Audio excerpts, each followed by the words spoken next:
Have you ever seen an advertisement or even a book that's like how to write your book in fill in the blank number of days? This is what I like to call template writing or canned writing, plug and play writing, and there is a time and a place for that. But in today's episode, I am honored to have two writing coaches from our team who are going to have a conversation about this template writing. And we really get to the heart of some of the issues, some of the problems, some of the things we as business owners and authors get robbed of when we feel that tug to step into a template style of writing. I'm super excited. We're going to be super Southern. We're going to be super laughing and have lots of fun. So let's dive right in. Oh my goodness, welcome. I'm so excited for this episode of The Written Compass. It is the first Monday of May, and I have got two amazing people here.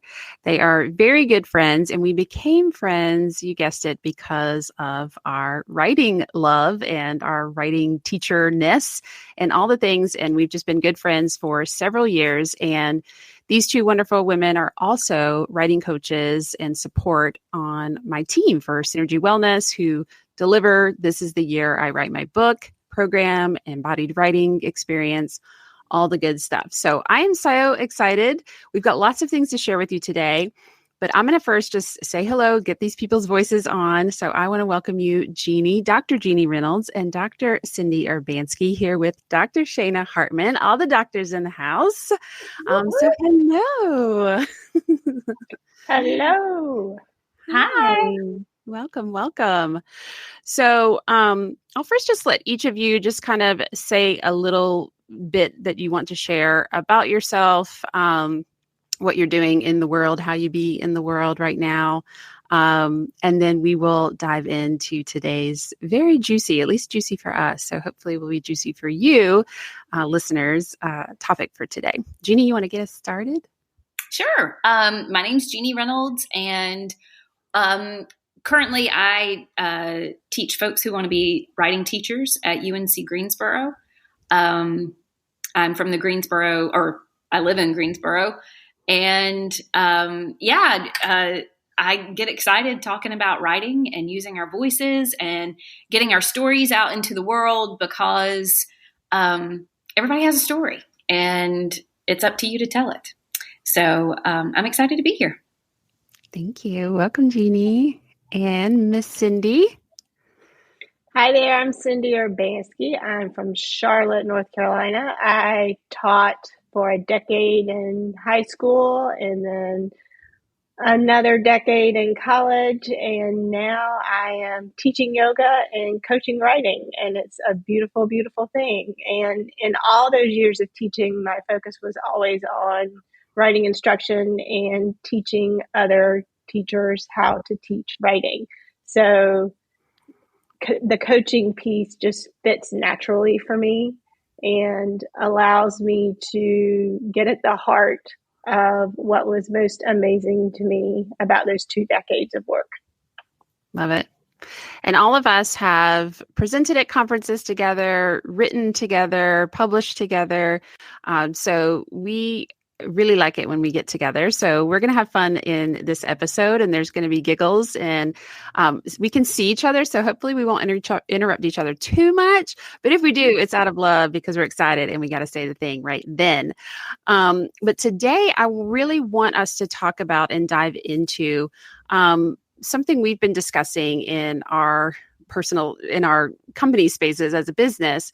And it's really the idea of like template writing is kind of the word. Do you guys have another word for it?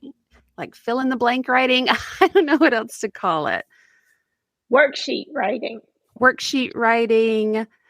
I usually talk to my students about canned writing or recipe writing, as in you fill it in and voila, you've got writing. Yes. And I want to preface this conversation in that we are in a both and kind of world here. We love what we do as embodied writers, as writers who like to get connected to our voices, our stories, our messages, as we've already shared here. And we are totally okay with the canned writing that exists in the world. So what got this conversation going and why I was like, we have to do a podcast on this is we just started to see out there, of course, all the algorithms, when you start putting stuff in on Facebook and Instagram, you get it spitted back to you, right? With ads and things like that. And we saw this really interesting promotion for like how to write your book in 30 days or something like that. And I was like, wow, that's so interesting. And not because I wanted to do it, but just because I was really interested in the why behind it. Because we're really concerned with why are people writing the book and what's going to fuel that writing flame and what's going to keep them connected to their messages and all that good stuff. And so we just started to inquire and dig a little deeper. And ultimately what it was, this guy was saying was, hey, if you follow my template, if you follow my sheets, my worksheets, my canned writing program, you just plug in your words, your information, your ideas, and voila, a book emerges. And I think there is a place for that because there are some of you, and you may be listening to this podcast right now, who are like, I need a book. I need it yesterday. I just want to get it out there. Great. So that can be a really powerful thing. And we also want to get a little critically reflective of this kind of work. So what shows up for either of you when you start to think about the writer or the person who does not consider themselves a writer and they see this bright, shiny, here's the can, here's the template, here's the plug and play kind of thing. What shows up for you? What gets sparked inside of your critical reflection? I see deep breaths. Literally, both of them just went deep breath, chest expanded. Okay. So we are getting embodied and calmed down because it fires us up a little bit. Well, I get a little fired up because I think of that 5-paragraph theme that so many pacing guides in public school offer to students. So just a quick caveat for our non-educator people, a pacing guide is like kind of a canned curriculum. It comes in a big binder and it tells teachers what they're supposed to be teaching on a certain day, how to teach, it gives the like play-by-play basically versus a teacher kind of coming up with their lessons and responding to students and what they need and things like that. And the 5-paragraph essay, which we have all written about and published about in various ways, is a template to follow that is often taught in schools out of good intention, right? Students often are like, what do I write? The 5-paragraph essay gives them like this little structure to follow. Okay, carry on. Sorry. Thank you, Shana. So the problem, the critical reflection on the 5-paragraph theme for me is that on one hand, it's saying, oh, you poor sweet baby, you can't write anything. So I'm going to give you this worksheet to fill out so you'll be okay. And I believe that everybody has a story, as Jeannie says, and all people are writers. They have it in them. And many of my students that don't fit in the box, don't fit in that 5-paragraph theme box. Like, I was the student who could write the heck out of a 5-paragraph theme because I'm a good little student. However, it was not my best writing. And when I broke out of that mold, it flourished and became something completely different. And that's what I want for the people I coach. That's what I wanted for my students, is to break out of the mold and be uniquely them on the page. So good little student meant you weren't you were fitting into this, what you thought was going to likely get you the grade and get you the pat on the head. Yeah. Absolutely. So, and my answer is not going to differ that much from Cindy's, but as she was talking, it occurred to me that the authors that I like to read, the books that I like to read, are not canned. Right. They are unique and different, and they have a voice, and they tell a story that nobody else can tell because it's not their story to tell. And so for me, whenever I think of template sorts of writing, it is reductive in that it reduces writers to as Cindy was saying, the bless your heart. Bless your heart. You couldn't possibly figure this out on your own. So let me give you the recipe. Yeah. And so what that does for the writing is it flattens it. And so as a Southern woman, it would teach me to flatten my stories, my Southern accent, my sayings, like hearing my grandmother in the back of my voice saying, down yonder, and, that getting the collywobbles out. That's a Cindy saying, all of the Southernisms get squashed in the name of writing right, or writing to a worksheet, or writing to a template, because there's not room for those eccentricities that make really good writing. And I even see it with published authors, that they have found a template that works, a recipe that works. And so then they rinse and repeat. And about the second one in, man, I'm done. I don't want to read their work anymore. Yeah. And there is an audience for that. There are, they find their person and they read, everything from them. And it is the same cycled story. And we don't need to name names here, but there are definitely some people who have made their platforms, and now they're, they bring on other authors and kind of write with them. I'm using big air quotes here. That headliner author's name is on it, but it's really the writing of someone else, and they're kind of following the formula, but they get to get published. Yay, all that good stuff. I think it's so powerful what you said, Jeannie, though, about the reductiveness. It not only takes down and flattens the writer, but just you started with saying, like, the books that I love, the books that I want to read, they're unique, and they say things in a way that I've never heard, or, give me permission to be like, oh, wow, that was said in such a way that I can say it that way too, or in my own way, my own version of the way. So I know you've said this before too. It kind of is reductive to the readers as well. Like, of course, readers don't want, right, like this unique, ultimately what we're talking about, the underpinning of all this, I'll just go ahead and say, is this kind of American standard English, which typically translates to white, middle class, educated, type of language. And you can go back to many other episodes in the podcast where I really dig deep into that, and the problems with that, in terms of when we, who are thought leaders and business owners, want to share a message, we're coming with all of that baggage and that understanding. Seems like you're about to say something, Jeannie. Oh, I was thinking about lots of things in those moments where, thinking about it in terms of being embodied.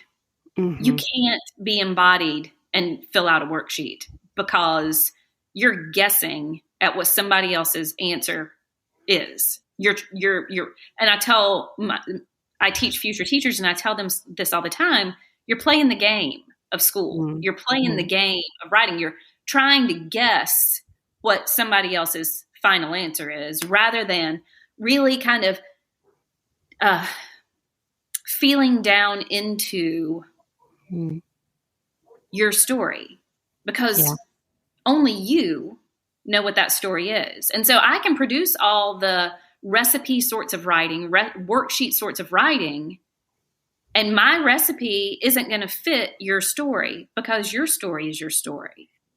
And so for me, there becomes this tension. Yes, you can crank out a book in 30 days. And if that suits your needs, then that's fine. But it's not going to necessarily, and it might be, like, I don't want to say that it will never be, but I think that there is power in really feeling into your story and feeling into what makes your story unique. And that includes those moments where you've taken great risks and had great failures. Because that's part of your story, and that's nobody else's story. That's your story. And we can learn from that, and we can grow from that. But for me and my kind of writing, I cannot envision a type of template or a type of worksheet that would capture my story.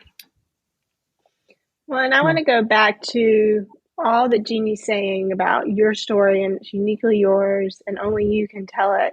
And I think when we think about this template writing, it is so reductive to the reader, because there's another voice in the write your book in 30 days world that's saying, the American people only have an attention span that's about yay long. And so if you get all flowery, if you start telling your story in your way about your Yeah, if you're grandma's too color wobbles, much. Yeah.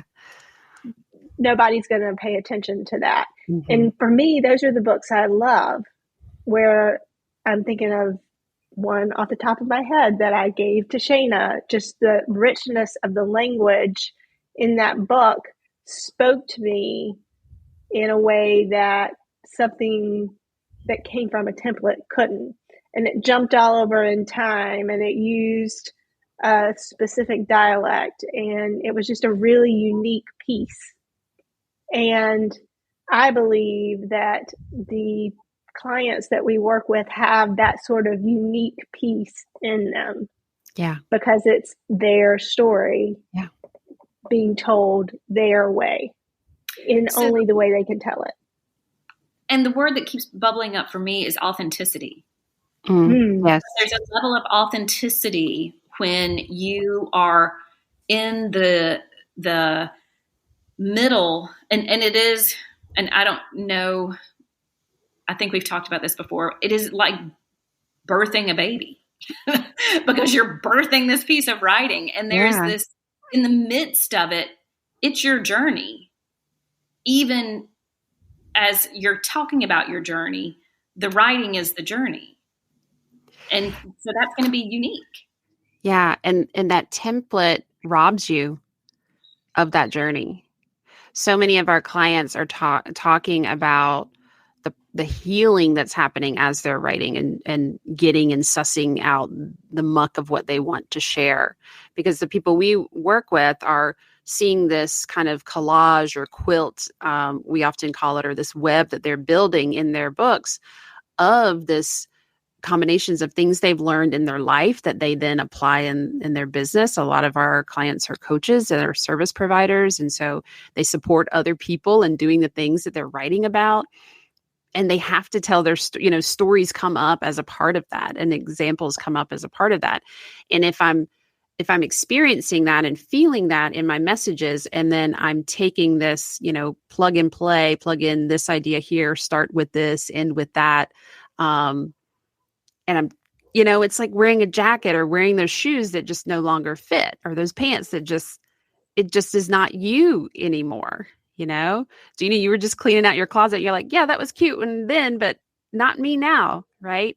And that's sort of the way it feels, and while I can respect and honor the template and all of that, I also recognize like the great disservice that it does to people who want to share their message and think, oh, I've got to do that. This is my should, right? It has to look this way. I've shared this before, I think, but I was talking with someone she's like, oh my gosh, I've been toiling and thinking about what my book is going to be. And I just get stuck because I start an outline because, and she starts giving me the up and down about the outline. And one time I write it and the book is like this. And the next time I write it, I see this kind of a book. And so I just simply said like, oh, it sounds like you think you need to know exactly what your book is about before you start writing. And she looked at me like, yeah, you're the PhD English lady. Like, of course. Why? Yeah. You're telling me that? Like, yeah. And I was like, no, how could you? You've never written it. And you would have thought like I literally, the emoji head explosion emoji was perfect in that moment. She was like, oh yeah.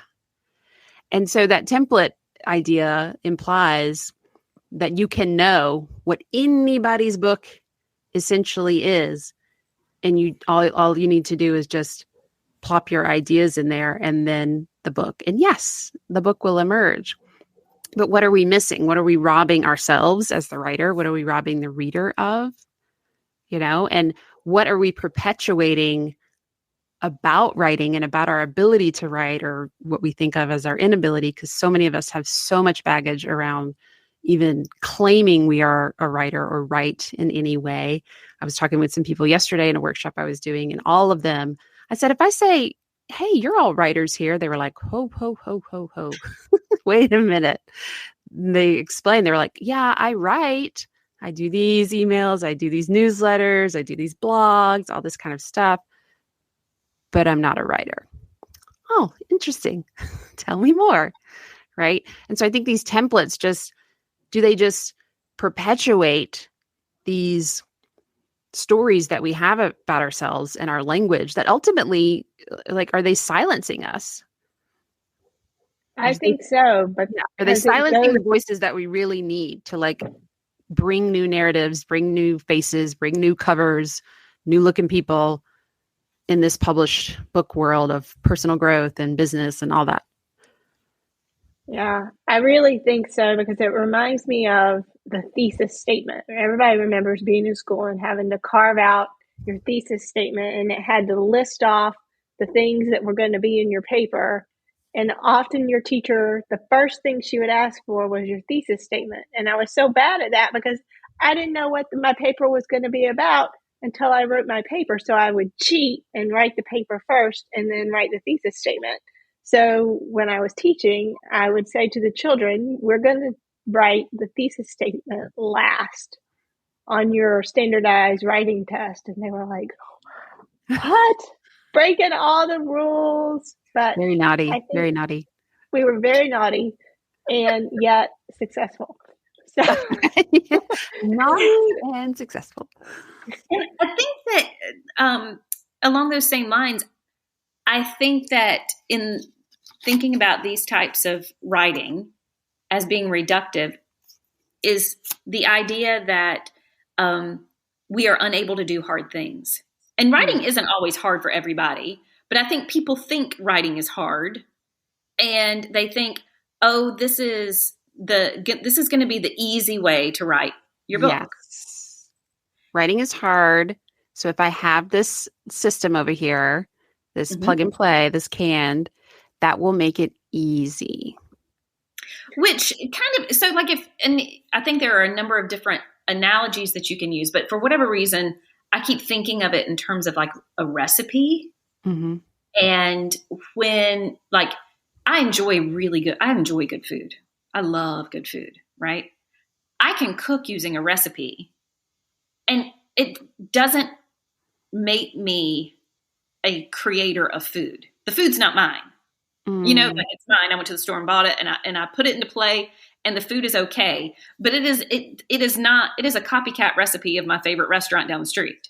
Yes. I didn't create it. It's not my recipe. If that makes sense? Yeah. Because I think that it is the pretense of just plugging it in is going to make it magically delicious. Yes. It's like my chili. I have never written it down. I never do it the same either time. I don't really know. Like I kind of know what I do, but I just sort of see it's a little mix of like, what did I remember to buy?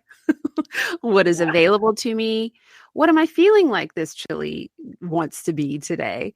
You know, like I sometimes embodied chili. Yes. Yeah. Well, it's like my grandma's biscuits. I can't write down a recipe for that. Right. And one of you asked for a chicken and dumpling recipe, and I wrote something down, but I made that up. Yeah. Yeah, because you just get in there. And ultimately, so now let's shift and talk about like, okay, so if people are listening and they're like, all right, I got it, ladies, the template, the plug and play, the canned, probably not going to allow me to really experience my words in the ways that I truly want to. So what do we do? And I think we're getting into it with this recipe analogy, but what do we like to see? How has writing shown up for us? What do we see with the clients that we work with? Like, what does it look like? If you're not going to do this template, then what? I think it's a journey.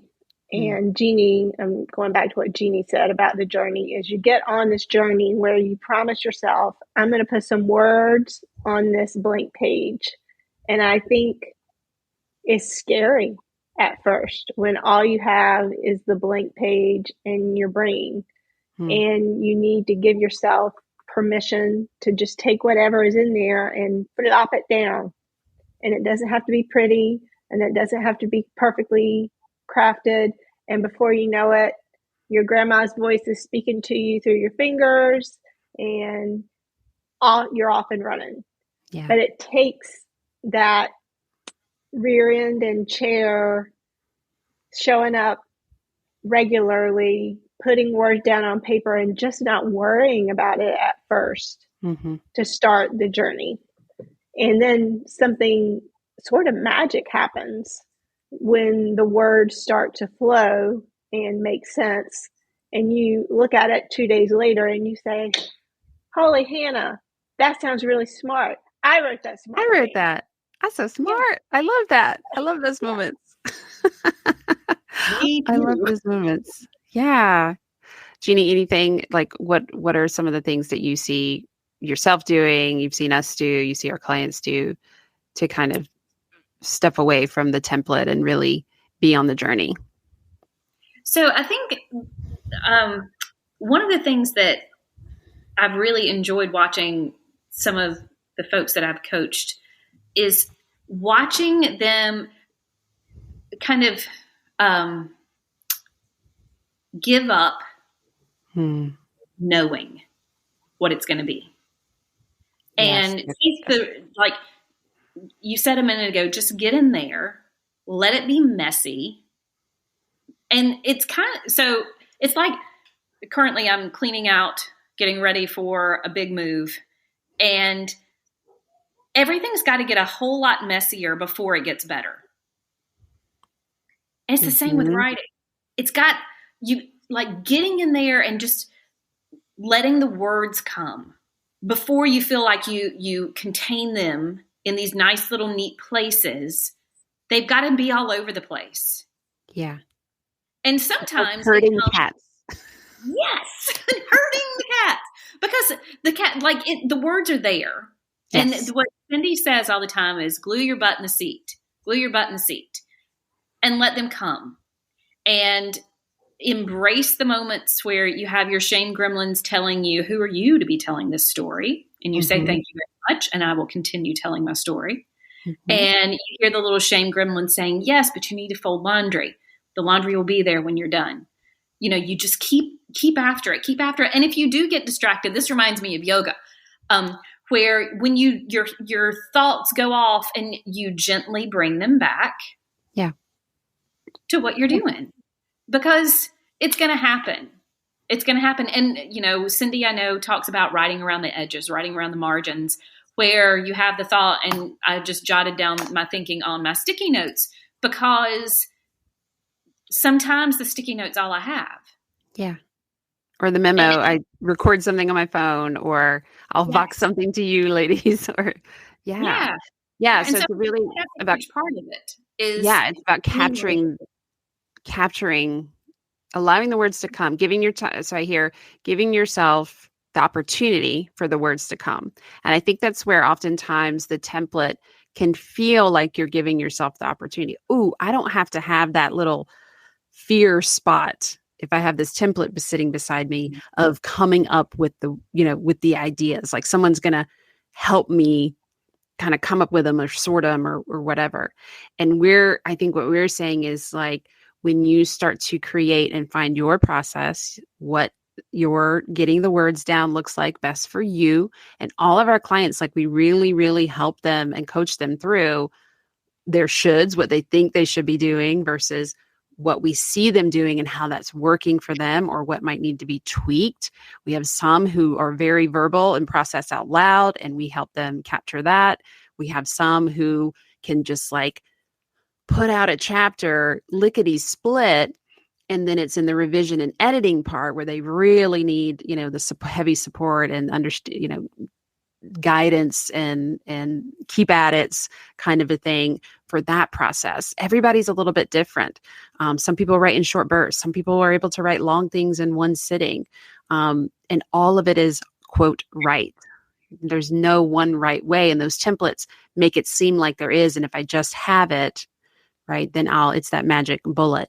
And what I think we're saying is it's actually easier, and there's more ease when you just get past that initial, I don't know what to do. I don't know how to do this. Of course you don't. You've never done it. Oh, okay. Let me just sit down. Let me just see what shows up. It doesn't mean that there's not going to be order. It doesn't mean that there's not going to be organization or things, we're going to sort things that needs to happen, but you're letting the words and you come together and create together versus trying to fit them into some mold that you think it should be in. I also think go ahead, Cindy. I think the important thing you said there is there will be organization and there will be sorting. Because I think that's the fear, is if I don't have that up front. Yeah, you don't need it first. First, you need some words. Then you can revise them. If you don't have anything on your screen and you're frozen, there's you can have all the outlines in the world. Right. All the templates and still not have a book. Yeah. And I think along those lines, one of the things that I keep hearing the two of you say is together. And for me, I need an accountability in all the things. It doesn't matter what it is. I need an accountability partner, somebody who is going to say, did you write today? Or, hey, what did you write today? Or just to have, I'm a verbal processor. And so to be able to bounce ideas. And I think I was going to do it this way, but then what if I do it this? And what if, so that I'm getting the words of affirmation. I'm getting affirmed in what I'm doing. And it doesn't feel like the cats have taken over. Yes.